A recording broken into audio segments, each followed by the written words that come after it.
Hello, everyone, and welcome back to Learning English with Podcast Conversation. I'm your host, Tony, and today we have a fantastic guest joining us, the wonderful Jenny. Jenny, it's so great to have you here again. Our topic today is super important and, I think, very relatable for anyone trying to achieve something, whether it's learning English, starting a new project, or just improving their life. We're diving into why success feels impossible until you do this one thing. How are you doing today, Jenny? Hi, Tony. Oh, I'm doing great. Thank you so much for having me back. I'm really excited about this topic, too, because I think it's something we've all felt, right? That feeling of, this is too big, too hard, I can't possibly achieve it.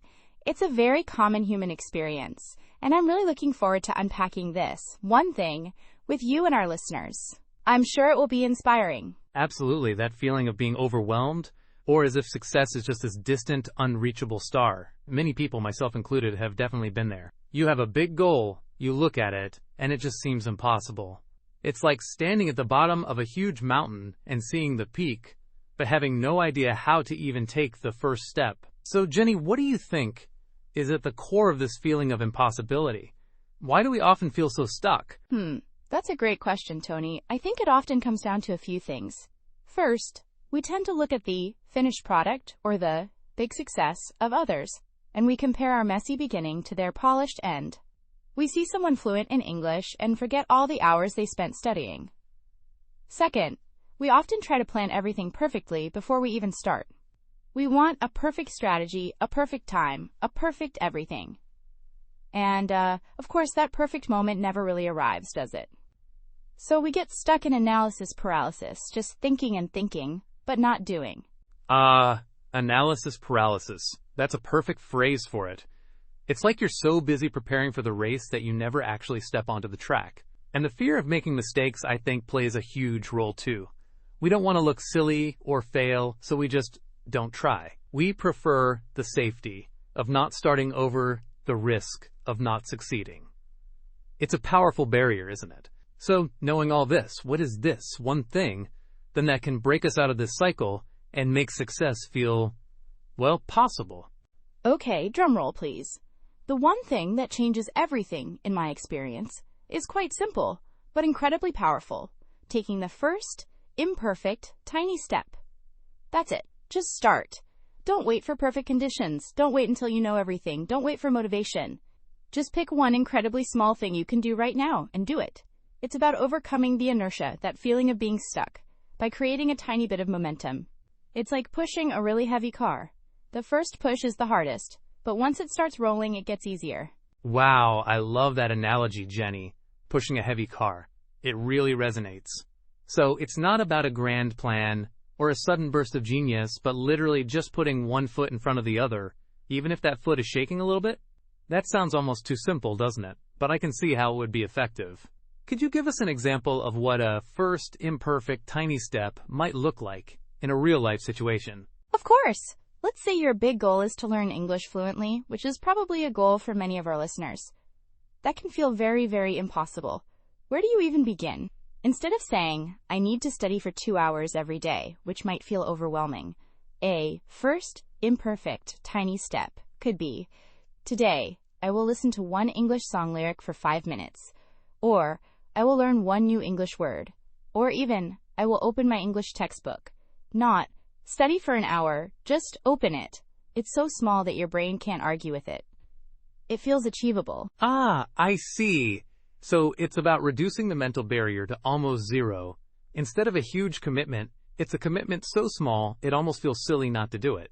And I guess once you've opened the textbook, you might just read a page, right?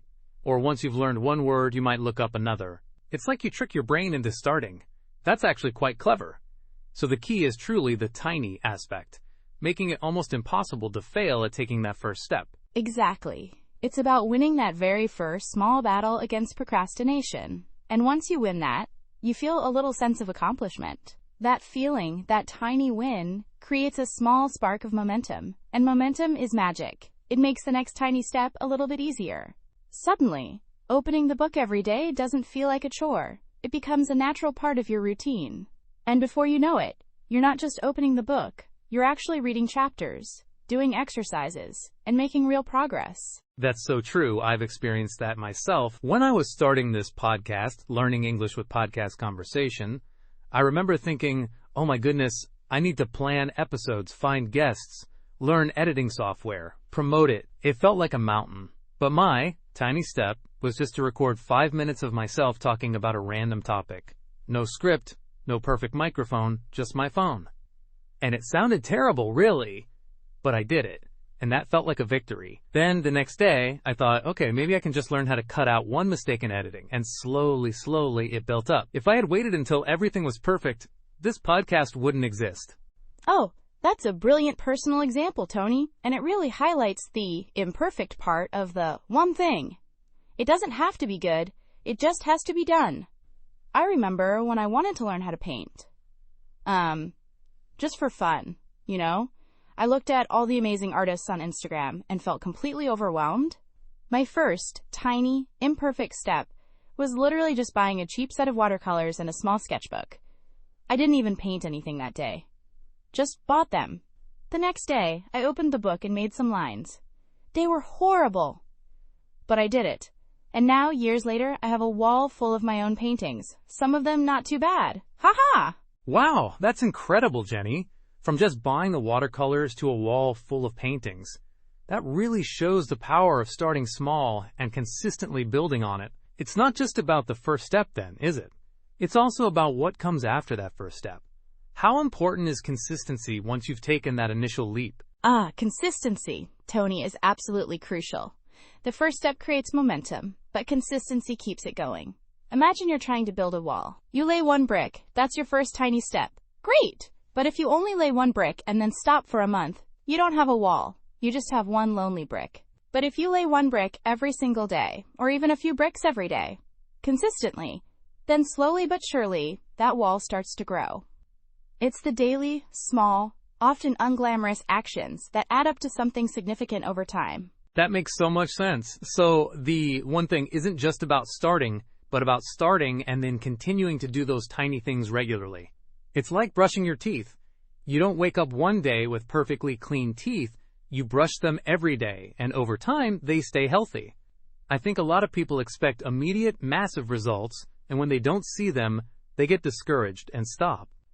How do we help people stay consistent when the results aren't obvious right away? That's a fantastic point, Tony, because it's definitely a common trap. When we don't see big changes, it's easy to think our small efforts aren't working.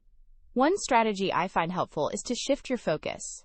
Instead of only looking at the big, distant goal, which can still feel impossible, focus on the process itself. Celebrate the fact that you showed up today and took your tiny step. Did you open your English textbook today? Yes, that's a win. Did you listen to an English song? Yes, another win. It's about building a streak of small accomplishments. I like that, celebrating the process. It turns the journey into a series of mini victories instead of just waiting for one grand success at the very end. And I suppose these small wins also build confidence, right? Each time you complete a tiny step, you prove to yourself that you are capable. And that makes the next step feel a little less daunting. It's like, hey, I did that. I can do this too. Exactly. It's a positive feedback loop. The more you do, the more confident you become. And the more confident you are, the more likely you are to keep doing. And this confidence, it isn't just about believing in yourself. It's about having evidence that you can actually achieve things. You're creating that evidence with every single tiny step. Think about learning a new dance. You don't try to perform the whole routine on day one. You learn one step, then two, then combine them. Each successfully learned step boosts your confidence for the next. The impossible starts to shrink, little by little. That's a wonderful analogy, Jenny, the dance steps. It makes the abstract idea of success much more concrete and achievable. And what about those days when motivation is just gone? You know, you wake up, and even the tiny step feels like too much. What do you do then? Do you just force yourself? Or is there another way to stay consistent? Oh, those days happen to everyone, Tony, absolutely. Even to people who seem super successful. My advice for those days is this. If your tiny step is already super small, try to make it even smaller. For example, if your tiny step for learning English is to read one page, and today even that feels impossible, then make it read one sentence, or just open the book for 30 seconds. The goal on those really tough days isn't to make huge progress. It's just to maintain your streak. It's about showing up, even in the smallest way possible, so you don't break the habit. I see. So it's about lowering the bar so much that you can't fail. It's like, okay, I don't feel like running 5 kilometers, but I can definitely put on my running shoes for 1 minute. And usually, once the shoes are on, you might just walk out the door, and then maybe you'll run for a little bit. It's the getting started that's the hardest part, even on a bad day. I really appreciate that advice. It makes consistency feel much less intimidating. It removes the pressure of having to perform perfectly every single day. Precisely. And sometimes, just doing that super tiny thing is enough. You might not do more. And that's okay. You still showed up. You still maintained your habit. That's a victory in itself. Because the biggest danger is completely stopping. It's much harder to restart a habit from zero than to just do a microscopic version of it on a tough day. And, speaking of habits, this approach actually taps into how our brains learn and form new routines. It's all about making it easy, rewarding, and consistent. That's so true. It's like building a muscle. You can't lift the heaviest weights on day one. You start with light weights, and you slowly, consistently add more. And sometimes, you have an off day, where you lift less, but you still go to the gym. It's the showing up that matters most. So, this, one thing, taking the first, imperfect, tiny step, and then consistently repeating those tiny steps, it really reframes the whole idea of success, doesn't it? It moves it from something daunting and out of reach to something built, brick by brick. Absolutely, Tony. It completely changes the narrative. Instead of viewing success as this monumental achievement that only a few special people can reach, it becomes a journey, a process of accumulation. Every single person, regardless of their starting point, can take a tiny step. And that makes success accessible to everyone. It democratizes success, if you will. No special talent needed, just the willingness to take that tiny, often uncomfortable first step. I love that. It democratizes success. That's a really powerful way to put it. Because it's true, we often put successful people on pedestals and think they have some secret superpower. But often their superpower was just consistency and the courage to start small and imperfectly. We're getting some really good actionable insights here. Shall we try to summarize some key takeaways for our listeners, Jenny? Definitely.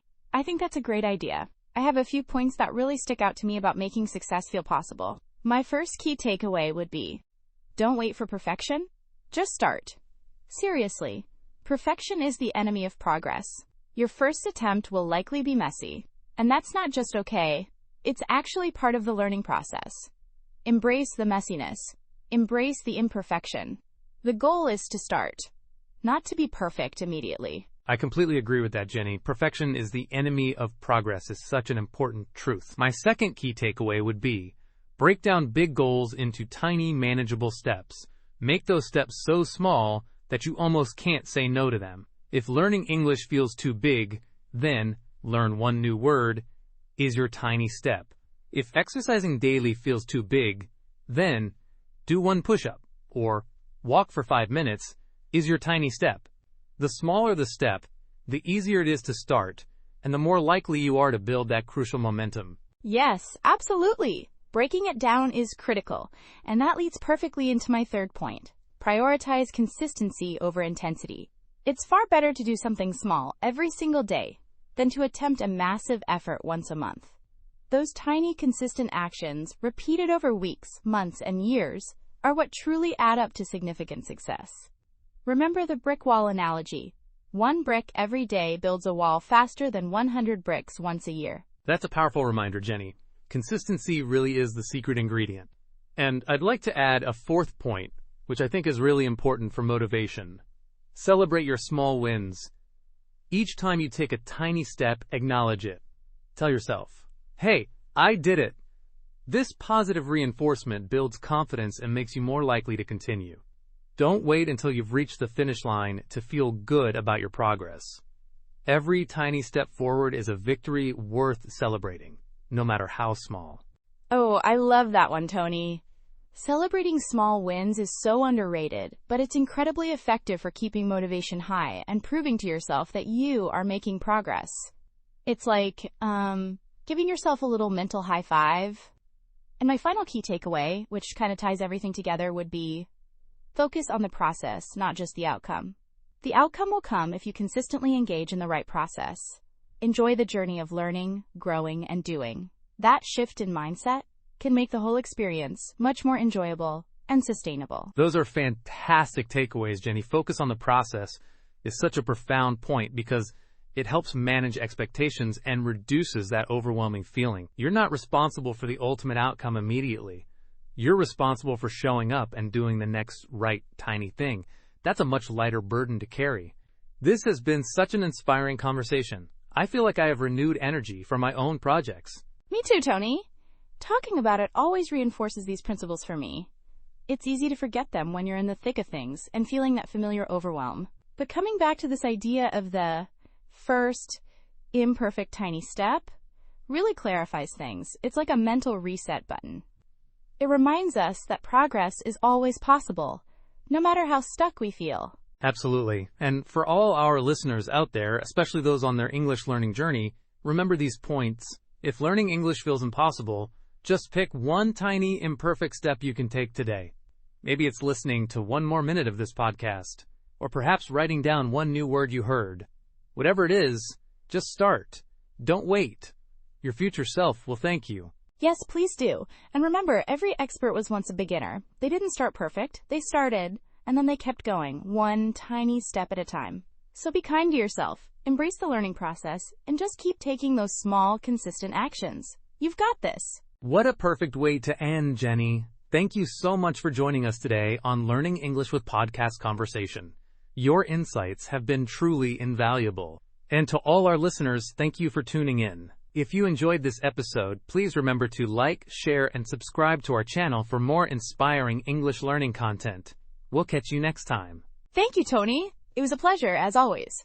Goodbye, everyone. All right, everyone. So we've just scratched the surface of this incredibly powerful concept. Let's delve a bit deeper into what makes this one thing so transformative. Jenny, you mentioned analysis paralysis and the fear of perfection. Can you elaborate on how taking a small, imperfect step directly combats these mental blocks? Certainly, Tony. When we aim for perfection, we create an impossibly high standard right from the start. Our brain says, if I can't do it perfectly, why bother? This leads to inaction.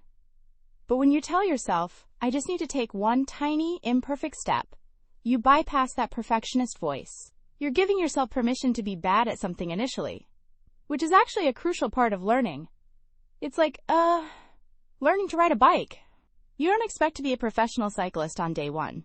You expect to fall, to wobble, to be imperfect.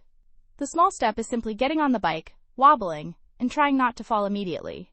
That alone is a victory. That's a brilliant point, Jenny. Giving yourself permission to be bad. I think that's huge.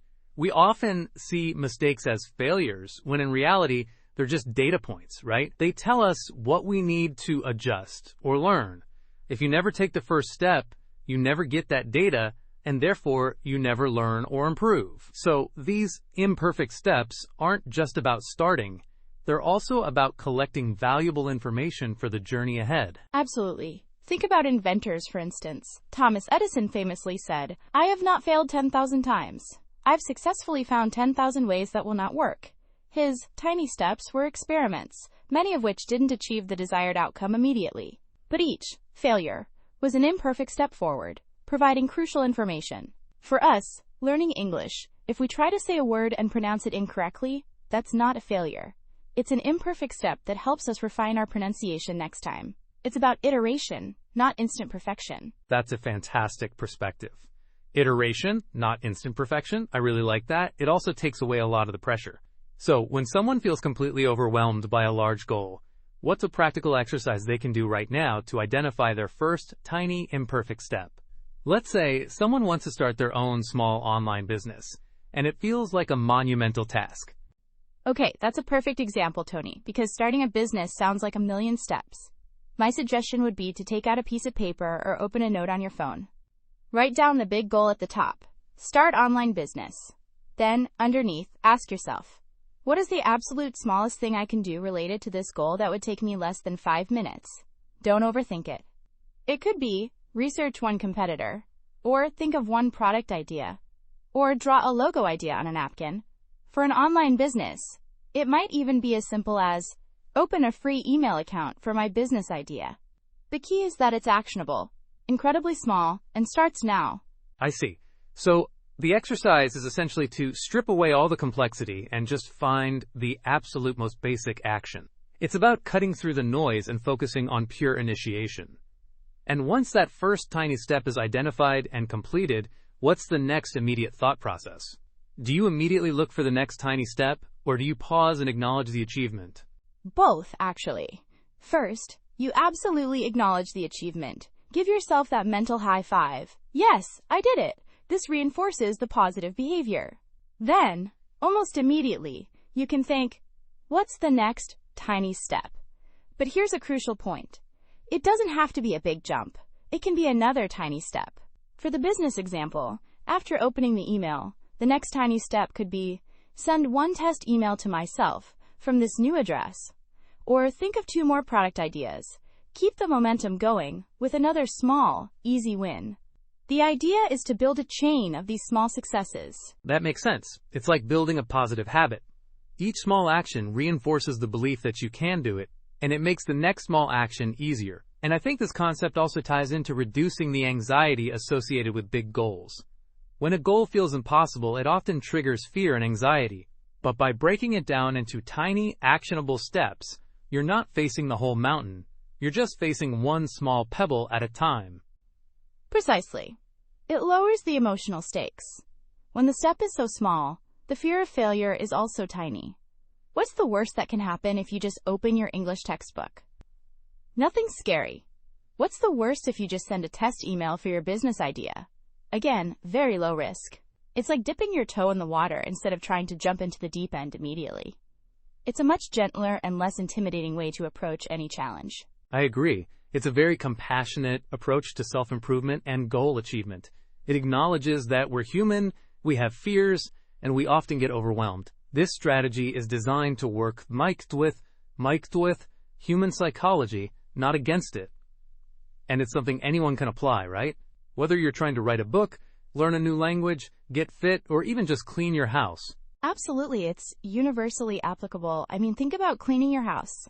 If you look at a really messy room, it feels impossible, right? But if your tiny step is, just pick up one item and put it away, suddenly it's not impossible. Then, pick up a second item. Before you know it, you've cleared a small space, and that momentum might lead you to clear more. It's the same principle for any goal, big or small. The human brain loves completion, even of tiny tasks, and that sense of completion fuels further action. That's a fantastic point, Jenny, about the human brain loving completion. That feeling of checking something off a list, even a tiny thing, is incredibly satisfying and motivating. It reinforces the behavior. So it's not just about starting, it's about getting that little dopamine hit that tells your brain, good job, do more of that. Yes, it absolutely is a dopamine hit. And these small, positive feedback loops are how we train ourselves to tackle bigger challenges. We build resilience and confidence through these tiny wins. Over time, those impossible feelings start to fade because you have a track record of successfully taking action, even if it was just a tiny action. That's truly the core of it, isn't it?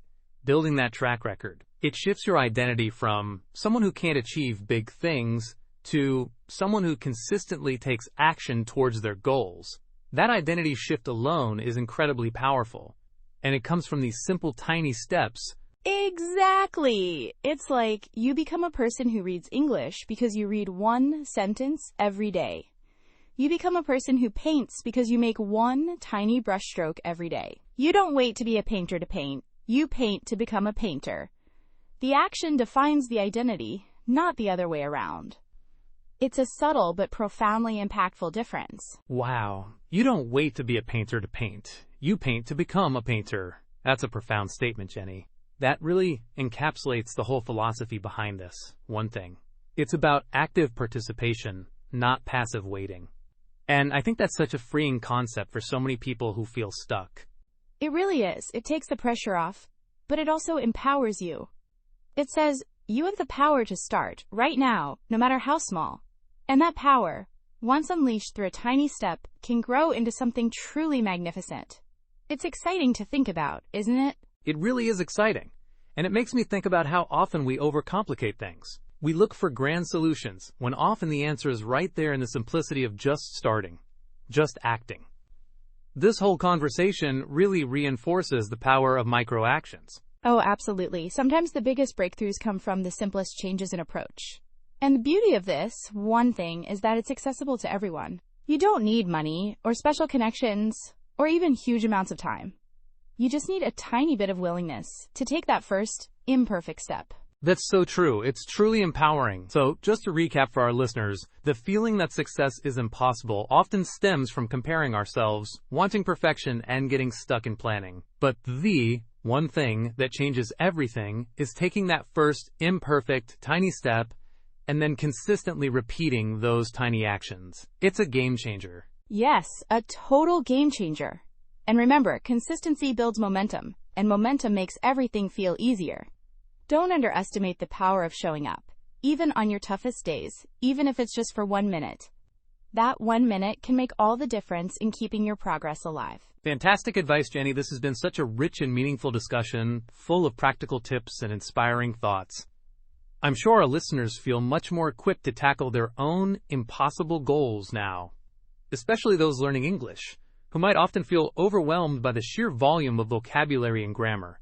Just one word, just one sentence, every day. Exactly. It's all about those small, consistent efforts. Thank you again, Tony, for having me. It's always a pleasure to talk about these impactful topics with you and the listeners of Learning English with Podcast Conversation. The pleasure was all mine, Jenny. Your insights are always so valuable. And to everyone listening to Learning English with Podcast Conversation, if you found this episode helpful and inspiring, please share it with a friend, leave us a review, and subscribe so you don't miss any of our future episodes. Remember, your journey to success starts with just one tiny step. Don't wait, just start today. We believe in you. Until next time, keep learning, keep growing, and keep taking those steps.